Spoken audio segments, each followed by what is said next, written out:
بسم اللہ الرحمن الرحیم۔ السلام علیکم۔ دوسروں کا بھید چھپانا قیمتی ہے۔ ایک بادشاہ تھا، اس کا وزیر بڑا سمجھدار تھا۔ وزیر کے زمانے میں بادشاہ کی سلطنت میں بڑی ترقی ہوئی۔ ایک دن وزیر سخت بیمار ہو گیا، بچنے کی امید نہ رہی۔ آخری وقت آیا تھا، بادشاہ فکر مند ہوا کہ ایسا وزیر کہاں ملے گا۔ یہ بات بادشاہ نے وزیر سے کہی۔ وزیر نے بادشاہ کو 3 پتلے دیے۔ تینوں پتلے ہر بات میں یکساں تھے، قد میں برابر تھے، موٹائی میں بھی برابر، رنگ میں بھی یکساں تھے۔ تینوں پتلوں کے ہاتھوں پیروں میں بھی کوئی فرق نہ تھا۔ آنکھ، کان، ناک اور جسم کے تمام اعضاء بھی سب کے ایک ہی طرح کے تھے۔ بال برابر بھی کوئی چھوٹا بڑا نہ تھا۔ تول میں بھی سب پتلے برابر تھے۔ وزیر نے بادشاہ سے کہا، یہ تینوں پتلے ہیں تو بالکل یکساں، لیکن تینوں میں بڑا فرق ہے۔ جو آدمی اس فرق کو بتا دے، اسی کو آپ میرے بعد وزیر بنا دینا۔ اس کے بعد وزیر نے بادشاہ کے کان میں بتایا کہ تینوں پتلوں میں کیا فرق ہے۔ وزیر کے مرنے کے بعد بادشاہ نے اعلان کر دیا کہ جو ان پتلوں میں فرق بتائے گا، اسی کو وزیر بنایا جائے گا۔ وزیر بننے کے لالچ میں لوگ دوڑ پڑے۔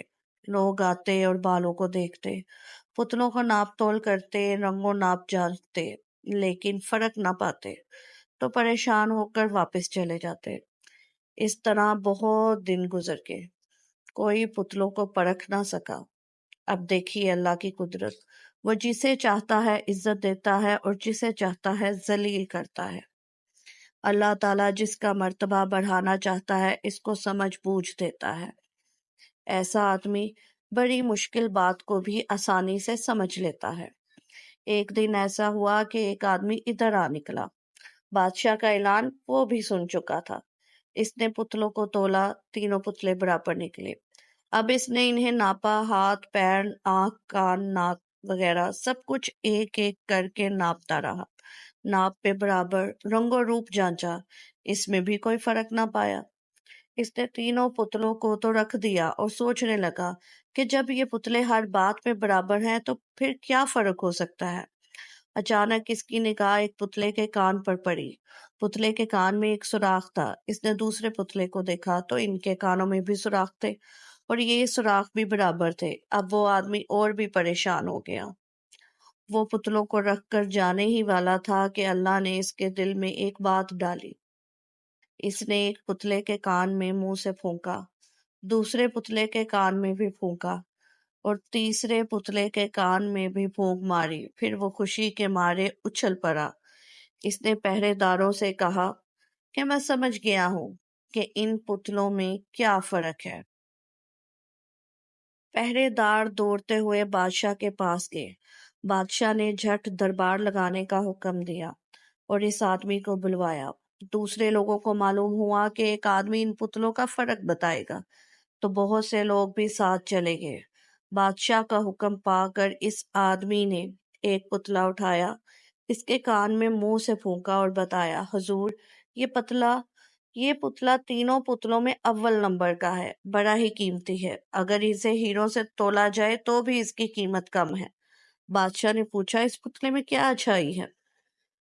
اس آدمی نے جواب دیا، دیکھیے حضور، میں نے اس پتلے کے کان میں پھونکا تو پھونک اس کے پیٹ میں چلی گئی۔ بادشاہ نے پھر پوچھا، تو بھائی اس میں اچھائی کی کیا بات ہے؟ اس آدمی نے کہا، حضور یہی تو قیمتی ہے۔ یہ پتلا اس آدمی کی طرح ہے جس سے کوئی بھید کی بات کی جائے تو اسے پیٹ میں رکھ لیتا ہے اور کسی سے نہیں کہتا۔ حضور، جو آدمی دوسرے کا راز کسی سے نہیں کہتا وہی تو سب سے اول نمبر کا آدمی ہے۔ ایسے آدمی کی سب عزت کرتے ہیں۔ اچھے بادشاہ اسے اپنا بھیتی بناتے ہیں اور بڑی سے بڑی تنخواہ اسے دیتے ہیں۔ اس جواب سے بادشاہ بہت خوش ہوا۔ پوچھا، اچھا دوسرے نمبر کا پتلا کون سا ہے؟ تو اس آدمی نے دوسرا پتلا اٹھایا، اس کے کان میں پھونکا تو پھونک اس کے کان سے ہو کر دوسرے کان سے نکل گئی۔ اس آدمی نے کہا، حضور یہ دوسرے نمبر کا پتلا ہے۔ یہ پتلا اس آدمی کی طرح ہے جو بات کو اس کان سے سنتا ہے اور دوسرے کان سے اڑا دیتا ہے۔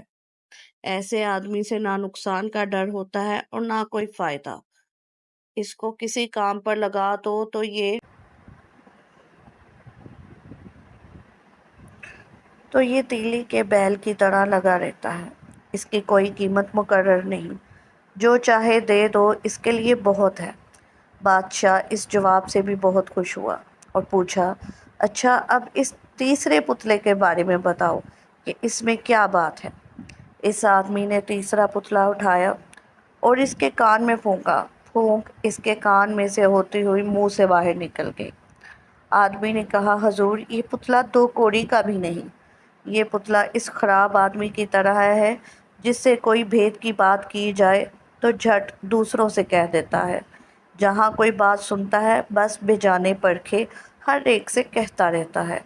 ایسا آدمی جھگڑے کی جڑ ہوتا ہے۔ ایسے آدمی کو لوگ اگر بھیتی بنائیں تو وہ بھید کو چھپا نہیں سکتا اور پھر اسے بڑا نقصان ہوتا ہے، ایک کو دوسرے سے اڑا دیتا ہے، کسی کی عزت اور آبرو کا اسے ذرا بھی دھیان نہیں رہتا۔ بادشاہ اس جواب سے بڑا ہی خوش ہوا۔ بادشاہ نے اس آدمی سے پوچھا، میاں یہ بتاؤ تمہاری سمجھ میں یہ بات کیسے آ گئی؟ بڑے سے بڑے سمجھدار لوگوں نے ان پتلوں کو دیکھا، جانچا، پرکھا، کوئی نہ سمجھ سکا، تم نے کیسے سمجھ لیا؟ اس آدمی نے کہا، حضور یہ سب کچھ اللہ کی طرف سے ہوتا ہے، اگر وہ کسی کے دل میں نہ ڈالے تو پھر کچھ نہیں کر سکتا، اور آپ مجھ سے پوچھتے ہیں کہ کس طرح یہ میری بات سمجھ میں آ گئی، تو حضور اچھی بات یہ ہے کہ میں بھی ان پتلوں کو جانچنے پرکھنے پریشان ہو گیا تھا اور انہیں رکھ کر جانے ہی والا تھا کہ اچانک مجھے حضرت انس رضی اللہ عنہ کے بچپن کی ایک بات یاد آ گئی، اور پھر پتلوں کا بھید سمجھنا اللہ تعالیٰ نے میرے لیے آسان کر دیا۔ بادشاہ نے پوچھا، وہ کیا؟ اس آدمی نے بتایا کہ ایک بار حضرت انس رضی اللہ عنہ لڑکوں کے ساتھ کھیل رہے تھے، اتنے میں آپ صلی اللہ علیہ وآلہ وسلم تشریف لائے اور انہیں سلام کیا۔ پھر آپ صلی اللہ علیہ وآلہ وسلم نے حضرت انس رضی اللہ عنہ کو کسی ضرورت سے بھیجا۔ حضرت انس رضی اللہ عنہ کو اس کام میں بہت زیادہ وقت لگا۔ پھر جب وہ اپنی والدہ کے پاس گئے تو والدہ نے کہا کہ اتنی دیر کہاں رہے؟ بتایا کہ نبی کریم صلی اللہ علیہ وآلہ وسلم نے ایک ضرورت سے بھیجا تھا۔ والدہ نے پوچھا، کیا ضرورت تھی؟ جواب دیا کہ یہ ایک راز ہے۔ ان کی ماں نے کہا، دیکھو بیٹے، پیارے نبی صلی اللہ علیہ وآلہ وسلم کا راز کسی کو نہ بتانا۔ حضرت انس رضی اللہ عنہ کی یہ بات سن کر اس آدمی نے بادشاہ سے کہا، حضور جب سے میں نے یہ بات پڑھی ہے تب سے میں سمجھتا ہوں کہ بھید کو چھپانا ہی بڑی قیمتی بات ہے اور بھید کا کھول دینا 2 کوڑی کی بات ہے۔ مجھے یہی بات یاد آ گئی۔ پھر اللہ تعالیٰ نے میرے لیے ان پتلوں کو سمجھنا آسان کر دیا۔ بادشاہ نے کہا، سچ میں پتلوں میں یہی فرق ہے۔ اس کے بعد بادشاہ نے اس آدمی کو اپنا وزیر بنا لیا۔ سبحان اللہ۔